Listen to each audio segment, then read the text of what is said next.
Hey everyone, Scott here. I have an announcement for a new series that is coming out on the History Unplugged podcast. This is a series I'm doing with fellow history podcaster Steve Guerra, who hosts the show Beyond the Big Screen and The History of the Papacy. We've been guests on each other's shows, and you've probably heard his stuff before. If not, you should check it out. It's great.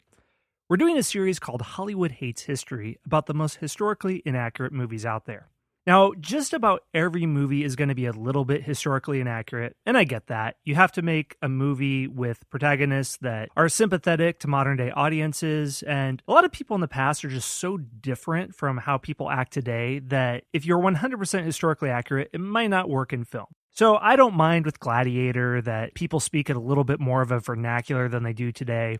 Or the most historically inaccurate thing you'll always see is that horses have stirrups, which they never did in the ancient period, but I get it. You can't have a bunch of Hollywood extras riding around without stirrups on their horses. I don't mind little things like that. What I do mind is where movies will get things so historically wrong that people think this is the actual truth of what happened in the past based on what they saw in a movie. They'll think, for example, that Richard the Lionheart was the great king of England, when in fact he spoke no English. He spoke French. He was only in England a few months during his reign, basically bankrupted the nation so that he could fund a crusade.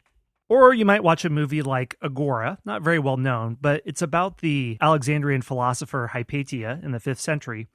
The movie makes it sound like the Romans were about to discover a heliocentric solar system, and Western civilization was on the verge of a scientific revolution, but then the Library of Alexandria was burned down, and we entered the Dark Ages for absolutely no reason. That definitely did not happen that way. So in these episodes, Steve and I are going to talk about the most historically inaccurate movies. Agora is one of them. We'll also look at Dan Brown's Inferno that gets absolutely everything wrong about the Middle Ages anyone could ever get wrong. Other movies include The Conqueror, a movie about Genghis Khan starring John Wayne, which is definitely the most miscast movie in history, and others. But we're also going to talk about movies that we think, against all odds, are historically accurate. One of them is The Alamo, which came out in 2004 and includes Billy Bob Thornton.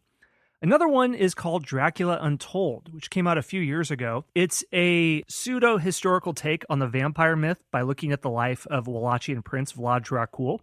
Even though there's a lot of supernatural shenanigans in that movie, it actually is historically accurate on tons of things it has no right to be on, like explaining the Ottoman levy system of recruiting young boys to be troops in their elite guard, or how politics worked in late medieval Eastern Europe. So I hope in this series we can dispel some of the historical myths that have been promulgated by Hollywood in this series called Hollywood Hates History.